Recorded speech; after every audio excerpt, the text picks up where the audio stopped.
And so when Paul told me I had to cut this to 20 minutes, basically they just took all the funny shit out. So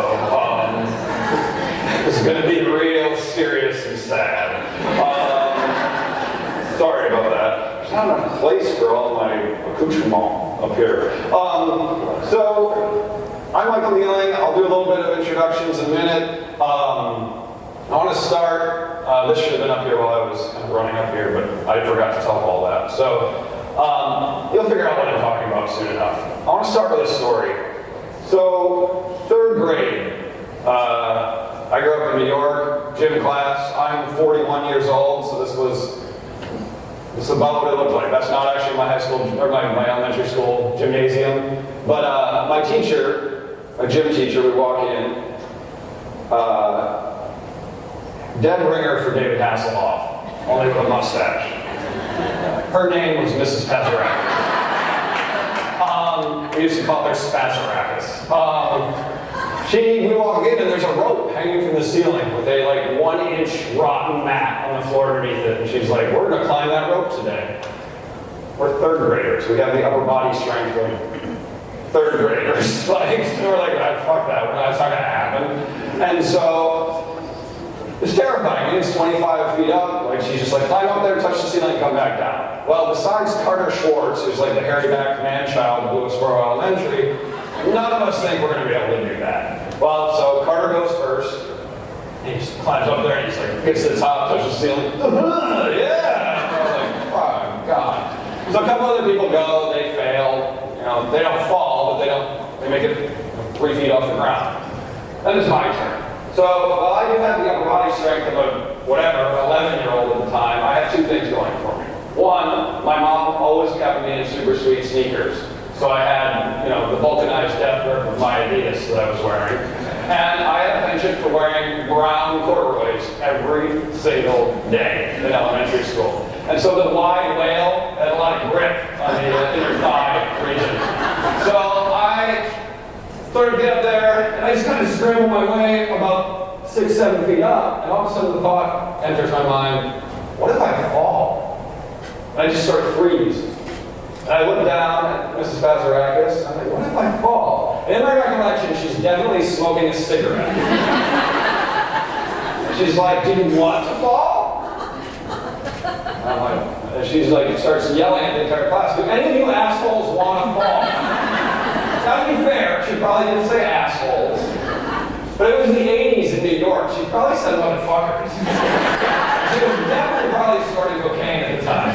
But I was up there, and I thought about it for a second. I'm like, well, no, I don't want to fall. I was like, no. And she's like, well, you won't. And so I scrambled, and I scratched, and I made it to the top of that rope. But here's the thing. Thank you. Well, 3rd grade me says thank you. We made it to the top, but the entire time there's this voice in my head saying, you're going to fall, you're going to crash into that shitty mat on the floor, your dumb brown corduroys are going to split open, and your super sweet sneakers are going to fly off your feet like you got in a car accident victim, and everyone's going to laugh at you. That voice is my anxiety. That's my imposter complex. I like to call him Benicio. And he's been there my entire life.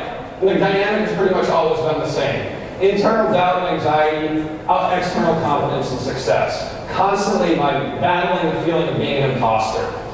I'm great at getting myself halfway up that rope, but I'm never quite sure I can make it to the top. And even when I do make it to the top, I'm always sure that every single person I interact with can tell I have no idea what I'm doing or how I got there. I'm really great at rallying enthusiasm and confidence from others for me to succeed, but the entire time the background vocals are going in my head that I don't know what I'm doing and the panic steps in. So let me give you a little background on who I am and what we're going to talk about today. As Paul said, I'm the creative director and founder at Occupop. We're a small agency. We've been around for almost 20 years. We started the company in 2000. We have a few small studios across the country. We do work for all sorts of big brand names that you've heard of and a ton that you haven't. We do have a studio here in Milwaukee. I spend the summers here in Milwaukee, but then I get the fuck out when it's shit. I live in Hawaii the rest of the year.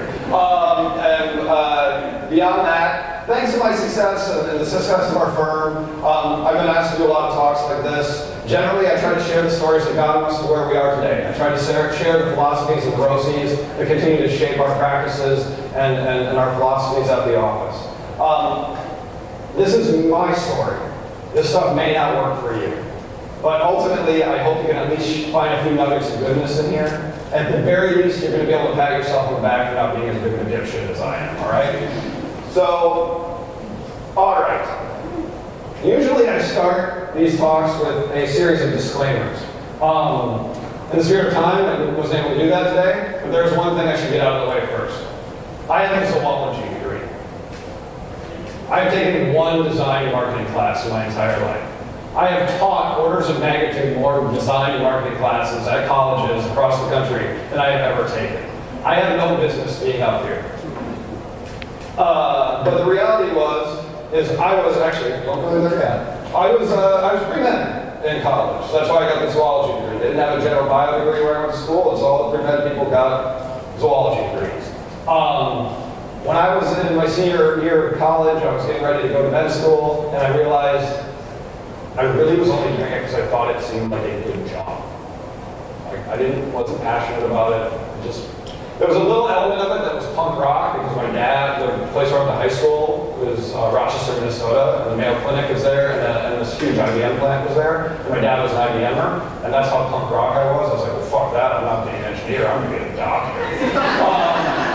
But the reality was I wasn't passionate about it. And so my brother and I were both pretty good snowboarders. And so we decided we were going to become pro snowboarders. And we've been competing and such. And so we moved to Colorado. That was our plan. Become pro snowboarders by moving to Colorado. Like, period. Full stop. Well, it worked well enough anyway. I made enough money from snowboarding and various shitty odd jobs to be a subsidized professional child for a number of years. It was really great. I got to travel around, do all sorts of fun stuff with friends, see a lot of cool things, experience a lot of cool experiences. But the reality was, during that time, it was wonderful to be free of the unrelenting pressures of tests and anxieties in real life. But during that time, that voice in my head, that doubting, questioning voice, my anxiety was there louder than ever during that time. I really felt like an imposter. I feel even more like one now talking about it. I was never good enough to be a pro snowboarder. I was barely good enough to not be embarrassed to ride and compete against the guys that were the real deal. And so over time, that questioning undercurrent, that doubt, that anxiety was wearing on me. And unbeknownst to me, that anxiety was slowly wearing its way into depression. So in 2000, I was at a team meeting for one of the companies I was getting sponsored by, Premier from. And the CEO of the company goes, we're going to have a website next year, like next season. It's going to be awesome. And then they start complaining about, it's going to cost us like $10,000. This is ridiculous. And I'm in the back of the room and I raise my hand. Fuck that. I'll build it for $500. And he's like, you know how to build websites? I was like, totally. And I went to the library and I checked out a book on how to build websites. And I pirated a copy of Photoshop 4.1 or whatever it was back then. And I figured out how to build that website. And so that quickly dovetailed into catalogs and trade show booths and things in industries beyond snowboarding, restaurants, Medicare, everything else. And the dynamic wasn't exactly the same every time. But it was kind of scrambling halfway up that rope and then fucking figuring out how to get to the top while sweating, not eating, not sleeping, and having panic attacks all the time. So, let me jump to the next slide here. I used to call that, oh my God. Okay, skipped ahead, sorry. I wish they had an hour, so I'm moving very quickly here. So, I used to call this the charm hustle cycle. So it's basically win them over, get them to believe that you can do what you said you're going to do, and then hurry up and get busy figuring out how to do it. Later on, we started to call this the fuck no, shit yeah cycle. So if anyone asks questions, and you can find, I've done dozens and dozens of these talks. This is supposed to be a circle, not an oval. It's a room of design and marketing professionals. They don't notice that sort of thing. So anyway, fuck no. You can find me doing talks around these things on the internet. But fuck no, it's all about, at its core, positioning yourself as an expert and having the confidence to say no to people, to justify yourself as such. Shit yeah was about capitalizing on every opportunity, every moment, and leveraging the power of saying no. And realistically, you have to say shit yeah to a lot of things in life, a lot of opportunities, before you ever get to the position where you can start telling people no. Ultimately, this philosophy is what shaped our company and helped us to provide, like Paul was saying, all those big name brands, solutions, design solutions that are what they need, not necessarily what they want. And so, I like that one person mouthed want, as I was about to say it. We're on the same page, that is awesome. So, I've given dozens and dozens of these kinds of talks. As you can imagine, how do you think this plays out in my imposter adult mind? Now, not only am I battling that asshole in my head telling me I suck while I'm doing the work, but when I get in front of a room of 100, 1,000, 2,000 people pretending to be an expert, what do you think that voice is saying? Every one of you knows I have no idea how I got to the top of that rope. I don't know what I'm doing, and I don't know how I got there. And so this is that voice, and it's constantly reverberating in my head. So that anxiety has left me. It's adorable, isn't it? $2 minimum, always.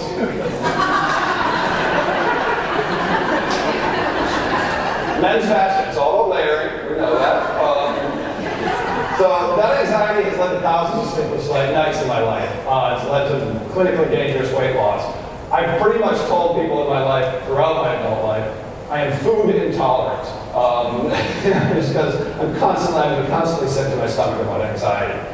It's also fueled all of my successes. So this is kind of the mean part of this presentation. That same anxiety has left me legitimately terrified, 100% convinced I'm going to fuck it up. But it's driven me to overtrain, to overpractice, to overprepare for everything. I'm great about taking that constant critical voice and beating it. More often than not, it's on the losing side of the argument. The panic, the stress, the worry, the doubt actually drives me ahead. I'm prolific at fighting back that anxiety and making sure to counter every argument it raises, consider every contingency, and ultimately win. Even though right up until the time I open my mouth on stage, in terms of volume in my head, he's winning the battle. I was talking to Jenny before I came up, and she's like, "Are you nervous?" I'm like, I'm fucking racked with nerves. And she's like, "That's very meta. You're anxious about an anxiety disorder." Thank you for that brilliant insight. It'll make me stop sweating profusely out of my armpits. That's also why you wear a lot of clothes. So, before I jump forward, we'll leave him up there for a second. Anxiety isn't just how I'm wired. Sure, a lot of it comes from genetics, chemical shit, but it's not just how I put together, it's how I view myself. Judgment, appraisal. In objective context, anxiety is awesome to win over. Like when I was talking about like in school. When I was in an honors class in college, and I'd look around, and I was like, you have no business being here. Everyone else in this room is a genius. You're some fucking dipshit skateboard punk. I would study my ass off. I would not sleep. I would work, and I'd get an A, and it would obliterate those specific imposter and anxiety feelings. But as you get older, what's the reality, right? For a lot of people, it's impossible to eliminate anxiety, and anxiety and imposter complex feelings are fueled by a subjective thing. Wealth, success. There's no test to win, or ace or races to win when you're 40 years old, when you're 50 years old. And so, for a lot of people, let me break it down. For a lot of people, success is determined in terms of money. I've made what I consider a great living now for 20 years. Obviously, I'm still working, so I haven't made fuck you levels of money that I'm just lazing around. But our companies are stable between my wife's income and my income. My family is comfortable and taken care of. But the reality is for the last 2 decades, everyone around me, it feels like, I have all these friends and colleagues that have sold their businesses for millions and millions of dollars.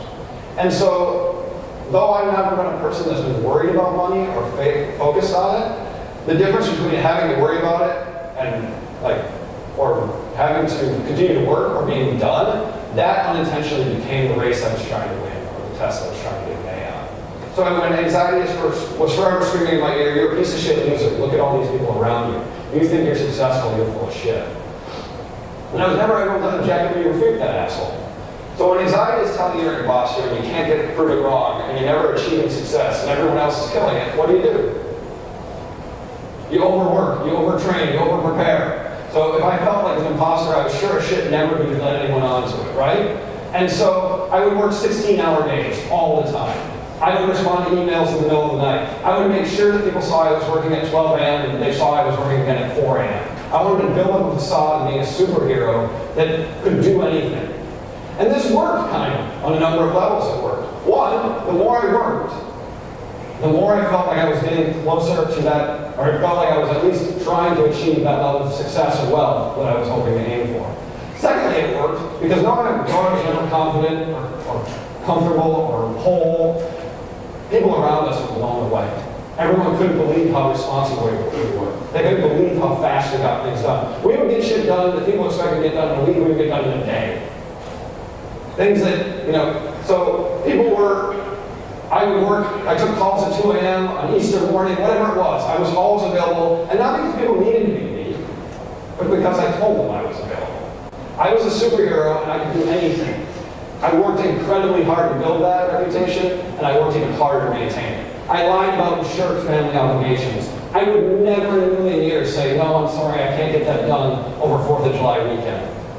I'm going to be camping with my kids. Fuck that. No, I would actually say, well, would you like me to get it done over 4th of July weekend? And then I'd cancel the camping trip and work. At home, basically I was begging people to ruin my nights and weekends. And you have to imagine, at home, my life was pretty uneven. I was a good dad. I would play with my kids. I loved them. But every time I'd be trudging across the lawn, dragging them by each foot, I'd have my phone dragging along with me. Same thing in my marriage. Sarah and I would do fun, romantic things that normal married couples do. We'd go on trips, we'd have nice dinners. But I was never fully there. I was never present because I was constantly tethering that phone and work along with me. All of our good times as a family and all of our bad times were being dictated by dipshits on the other side of the planet. And I was the one bringing it in.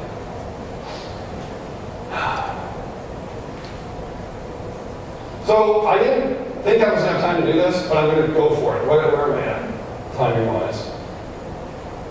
No, I don't have time to do it. You guys don't get it. Too bad.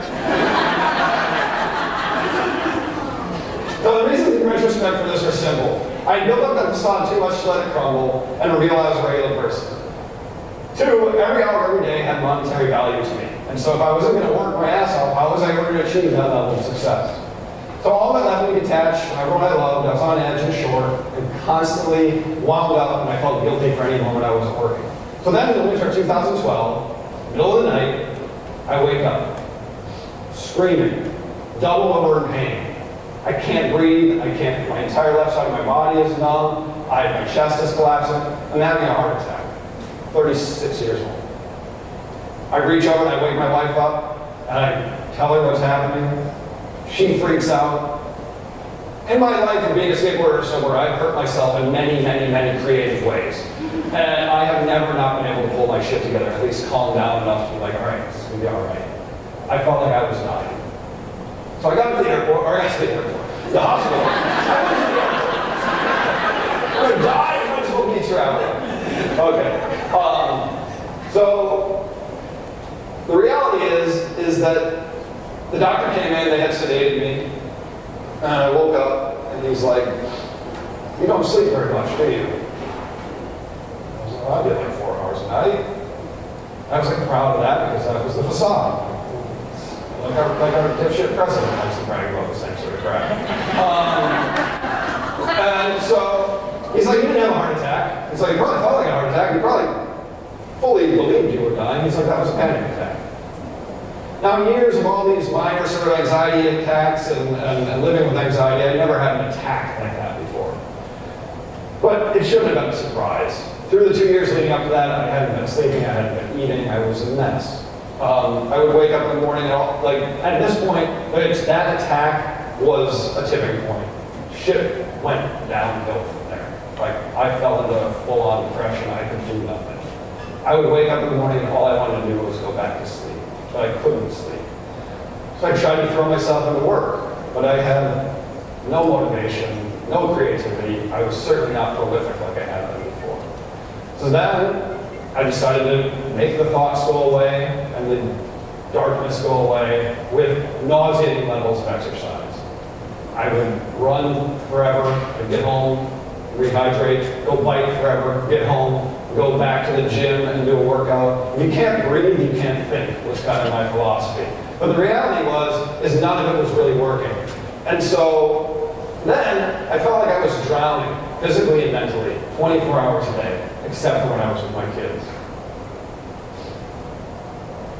I was gasping for oxygen and they became sort of my vitality. I craved time with them. Every day was centered around them. I would count the minutes so I could pick them up from daycare. I just needed them to be with me. I needed them to play with me. Suddenly the person who got pissed off when someone called, they got pissed off when I would take calls at 2 a.m. like I said. Now I get pissed off if someone called during dinner or even dared to ask me to work on the weekends because it was digging into my time with them because they were the only thing that made me feel whole. So ultimately, at that moment, when everything went to shit, all I needed to be, I didn't want to be a superhero to anyone anymore. I just wanted to be a dad. I wanted to be a husband. And so, but what about when they weren't there? Well, when I bottomed out, I was lightheaded most of the time, and I'm not a very big guy, but I was down to about 120 pounds, which is about 40 pounds less than I weigh now. I finally decided I needed to go find a therapist. Now, up until this point in my life, and this is going to sound really bad. I hope there's a therapist in the room. Mine is in Milwaukee. Didn't invite her. I thought therapy was pretty much bullshit. I never faced anything in my life that I couldn't do on my own. I couldn't scramble up that rope and figure out how to get to the top. But in this case, I knew I couldn't handle it. And I was like, I need help. So ultimately, it's easy enough. I went to our insurance company website, found the counseling clinic closest to us, and I booked an appointment. 2 days later, I'm in the waiting room, a little water feature in the corner, fucking better homes and gardens, whatever, magazine. And the therapist walks in, and it's my grandma Wilma. Like, it's this 75-year-old woman, and needless to say, sharing my greatest challenges, my deepest secrets, my most intimate thoughts with a septuagenarian, while a very adorable and nice one, only added to my anxiety. So I went home, opened the computer again, and I booked appointments with 6 other therapists.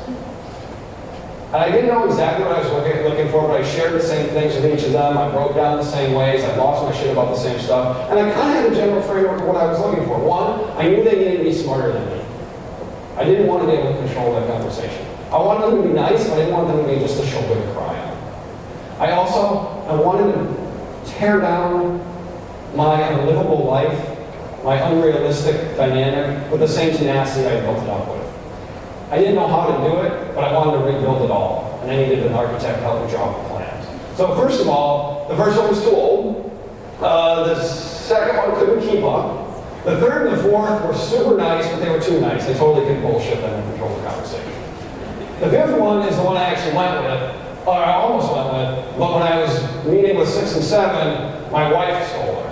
And so I had to go down. The sixth one was a dude. Oddly, it's the only man that I ever met with. Something about sharing this stuff with a woman felt more comfortable to me. Weirdly, I had never revisited this obvious mommy issue, or whatever it is, in the last 5 years of therapy. But the reality is that I almost stuck with the guy, but the seventh one said something to me about halfway through our first session that totally made my decision for me. She looks up from her notes and goes, "Fuck you, tell me why you really did that." You had to get fucked. And so, we decided to work together, and at the time, I actually was seeing her 3 days a week. Like, sometimes an hour and a half at a time, because I was in crisis. And she slowly started to help me. She was brilliant, she was systematic and sophisticated. She had the competence paired with the credentials, and she slowly started to help me start to see things differently. She started to help me see everything I had. And I started questioning everything I thought. I reconsidered my definition of success and realized that I kind of already had it. This whole time I've been aiming for the wrong thing. She helped me to start to do things and see things differently. Started by simple things. Scheduling meetings when I could do meetings, not when I thought other people might want them to happen. Started charging for work what it was worth, not giving it away. basic deadlines on when the work could get done, not when we thought maybe they might want it done. And so the crazy thing is that there was almost zero resistance. In almost all cases, it was kind of a matter of fact. And the crazy thing is that even when I was a mess and completely non-functional, the company did great. And when I was back to being just a normal person, not a superhero, it did even better. So in the end, I learned how to be a better leader, a better father, I learned how to delegate. So ultimately, how did I get to this? How did I get to a point where I am in a lot better place, where I handle that anxiety a lot better, where that imposter complex shuts the heck up? Well, lots of therapy at the beginning, but the biggest thing was being comfortable in my own skin. Being me, being good, being exemplary, but not worrying about being unrealistically super heroic. Ultimately, think about it. What's the one thing I want to hear you guys say when I get in front of a room of 200 people and say, I suck. I don't know what I'm doing. I am riddled with anxiety. I feel like an imposter. What are the two words I want to hear you say? Yeah, or me too, right? Like, we want that solidarity, that empathy. And the way shit yeah is the more enthusiastic side of solidarity, so I like that. But Brene Brown, who you may have heard of, is a doctor, and she researches this shit. And she's actually a good public speaker. You should watch her TED Talk. But she says that shame, feelings of being an imposter, can't survive empathy. And the only way you get to empathy is through opening up and sharing. And so I started doing that. I started sharing my shame, my stresses, my challenges with all of my friends and family and coworkers. And the reality is, like, not that me too. None of those people knew what they were doing. None of those people figured it out just instantly. Not my super successful rich friends, not Obama, not Trump, obviously. They're all just figuring it out as they go along, right? Some better than others. So I dropped the facade, I just started being me, and I started being vulnerable. I got that perspective, and I felt better. I've learned to manage my anxiety and my imposter complex through all these things, through therapy, through setting realistic expectations, but more than anything else, through being authentic and being vulnerable. I constantly need to remind myself that I am who I am, and I have my high points and I have my low points, and I shouldn't be ashamed to admit them, to share them, to even leverage them. But ultimately, think about it. Whose voice does Benicio sound remarkably like? It's yours, it's mine. We're our own worst critic, right? And so ultimately sharing myself, opening myself up, being more me to more people has made my imposter complex way more inspiring and remarkable to way more people than any fake superhero could have ever been. I want to finish with actually being articulate. Solidarity, empathy, sharing, that's where the solace is. That's the sure way to vanquish those imposter feelings. And you only connect with people on that level and render that asshole in your head of you through honesty, transparency, and vulnerability. Because ultimately, the easiest thing about telling the truth is you don't need to think about what to say. Thank you guys. I appreciate you.